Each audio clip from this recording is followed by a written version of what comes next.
ఒక మధ్యతరగతి దంపతులు. భర్త ఎంతో కష్టపడి ఆఫీస్లో పనిచేస్తూ కుటుంబాన్ని పోషిస్తూ ఉంటాడు. భార్య ఇంట్లో ఉంటుంది. ఆ రోజు మధ్యాహ్నం భర్త ఆఫీస్ నుండి అలసిపోయి ఇంటికి రాగానే భార్య ఎంతో ప్రేమగా వడ్డించింది. అతను తింటూ ఉండగా, రేపు కిట్టి పార్టీకి 6,000 కట్టాలి, అలాగే మా అమ్మ దగ్గర తీసుకున్న 3,000 కూడా తిరిగి పంపించాలి, జీతం పడిందా అని అడిగింది. దానికి అతను కొంచెం సంకోచిస్తూ, ఈ నెల 3 రోజులు సెలవు పెట్టడం వల్ల అకౌంట్స్ అడ్జస్ట్మెంట్ అవ్వలేదు, జీతం మరో 3 రోజులు ఆగి ఇస్తారంట అని చెప్పాడు. అంతే. ఆ మాట వినగానే భార్యకు ఎక్కర్లేని కోపం వచ్చింది. రేపు డబ్బులు పంపాలని మీకు తెలీదా, అసలు ఆ 3 రోజులు సెలవు ఎందుకు పెట్టారు అంటూ గద్దించింది. అతను చాలా సున్నితంగా, నాకు బాగా తలనొప్పిగా ఉండి సెలవు పెట్టాను అని చెప్పినా ఆమె వినలేదు.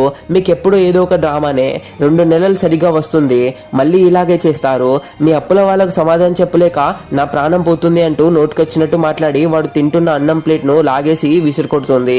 తిన్న తర్వాత నీ ప్లేట్ నువ్వే కడుక్కో, ఇంకెవడూ నీకు నౌకరు లేరు అని గదిలోకి వెళ్ళిపోయింది. ఆ భర్త కన్నీళ్లతో ఆకలితో అలాగే ఉండిపోయాడు. భర్త ఏమీ మాట్లాడకుండా ఆఫీస్ బ్యాగ్ తీసుకొని మళ్ళీ బయటకు వెళ్ళిపోయాడు. కొద్దిసేపటి తర్వాత భార్య గదిలోంచి బయటకు వచ్చి చూసేసరికి హాల్లో భర్త ఫోన్ మర్చిపోయి వెళ్ళడం గమనించింది. సరిగ్గా అదే సమయంలో ఆ ఫోన్కు ఒక మెసేజ్ వచ్చింది. ఆ మెసేజ్ చూసిన భార్య గుండె ఒక్కసారిగా ఆగినంత పనైంది. ఆ మెసేజ్ వాళ్ళ అత్తగారి నుండి వచ్చింది. అందులో, నానా, నా ఆపరేషన్ కోసం నీ ఆఫీస్లో 3 రోజులు సెలవు పెట్టి రాత్రింబగళ్ళు హాస్పిటల్లో నా దగ్గరే ఉండి నన్ను కాపాడావు, నీలాంటి కొడుకు దొరకడం నా అదృష్టం, కానీ నీ భార్యకి విషయం చెప్పకు, ఆమె కంగారు పడుతుంది అని అంటుంది. నిజానికి ఆ 3 రోజులు అతను తలనొప్పితో ఇంట్లో పడుకోలేదు.